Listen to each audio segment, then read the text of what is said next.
Rally తీస్తున్నాము. మరి ఇది ఏంటంటే మంచి మరి గెలుపు అందుకున్న తర్వాత ఏ విధంగా అయితే సంతోషంగా వస్తారు, అలాగే ప్రజలందరూ కూడా ఈరోజు ఏకమై ప్రతి కులం ఉన్నారు, అన్ని మతాలు ఇందులోనే ఉన్నారు. ప్రతి ఒక్కరూ మేము అందరం ఒకటే. నైనాపురం అనేది వేరు కులాలు మతాలు కాదు, అంతా ఒక వాటి మీదే ఉంటాము. మరి మా వాసుపల్లి గారు ఈ రోజు మేము 11 కోట్ల వర్కులు నైనాపురంలో చేసాము అంటే దానికి కారణమైనది మా జగన్మోహన్ రెడ్డి గారు.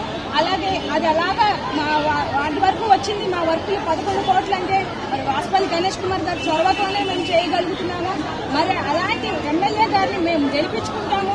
ఇంకా డెవలప్మెంట్ పదంలో మా వాటిని తీసుకెళ్తామని కులాల వారు అన్ని మతాలమై మాకు జన సముద్రం లాగా అందరూ వచ్చారు. ఇది మా వాసుపల్లి గారికి గెలుపు ఆల్రెడీ స్టార్ట్ అయిందని మేము ఇచ్చి చెప్పగలం. కాబట్టి వాసుపల్లి గారికి ఆయన చేసిన అభివృద్ధి ఆయన గెలిపిస్తుంది. మా జగన్మోహన్ రెడ్డి గారు ఎన్ని పథకాలు తీసుకొచ్చారో మా వార్డుకి ఈయన ఎన్నో పథకాలు తీసుకొచ్చినట్లు ఎన్నో వర్క్స్ తీసుకొచ్చారు.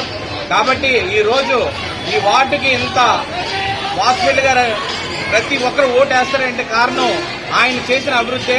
కాబట్టి ఆయన అందరూ మా వార్డు తరఫున ప్రత్యేకమైన కృతజ్ఞతలు తెలుపుతూ సెలవు తీసుకుంటున్నాను. మా ఎంపీ అభ్యర్థి శ్రీమతి ఝాన్సీ మేడం గారు నేను కూడా ఈ ర్యాలీలో పాల్గొనడం, జ్ఞానాపురం మీద పూర్తిగా పట్టు సాధించాం. జ్ఞానాపురం అంతా కూడా వన్ సైడ్ ఈరోజు వైఎస్ఆర్సీపీ పార్టీకి ఓటు వేయడానికి సిద్ధం అయ్యారు. ఏదైతే జగన్మోహన్ రెడ్డి గారి పిలుపు సిద్ధమా అని పిలుపునిస్తూ ఉన్నారో, జ్ఞానాపురం అయితే 100కి 90% సిద్ధం అని చెప్పి నేను తెలియజేస్తాను. ఎందుకంటే ఈరోజు ఒక సెక్యులరిజం కాపాడిన పార్టీ ఏదైనా ఉందంటే ఈ రాష్ట్రంలో అది వైఎస్ఆర్సీపీ పార్టీ అని నేను తెలియజేస్తాను. ఏదైతే తెలుగుదేశం కూటమి ఒక కొల్యూసివ్ పాలిటిక్స్ చేస్తూ ఉన్నారో జనసేనతోటి బీజేపీతోటి, సెక్యులరిజం కాపాడలేని పార్టీ అది సొంత ఎజెండాతో వెళ్ళిన పార్టీ అది. సో అందుకోసం అని చెప్పేసి ప్రజలందరూ కూడా, ముఖ్యంగా మైనార్టీలందరూ కూడా, క్రిస్టియన్స్ కానీ ముస్లిమ్స్ కానీ ఈరోజు ఆ వైఎస్ఆర్సీపీ పార్టీతో ఉన్నారన్నమాట.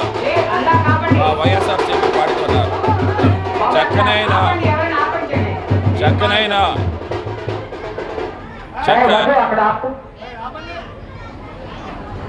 ఇదే కాదు, 14 వార్డులో కూడా ఈరోజు వైఎస్ఆర్సీపీ జెండా ఎగరవేస్తూ ఉన్నాము.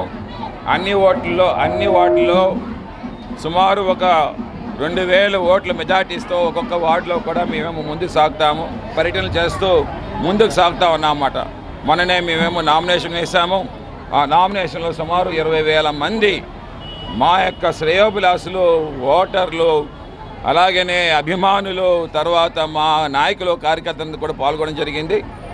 ఈరోజు ఘంటాపథంగా తెలియజేస్తాము, వైఎస్ఆర్సీపీ జెండా ఈ దక్షిణ నియోజకవర్గంలో ఎగరవేస్తాము. అలాగే ఝాన్సీ మేడం గారు ఎంపీ గారు కూడా అత్యధిక మెజార్టీతో, లక్షల మెజార్టీతో తనేమో ఈ యొక్క విశాఖపట్నం ఎంపీగా వస్తారని చెప్పి తెలియజేస్తాం.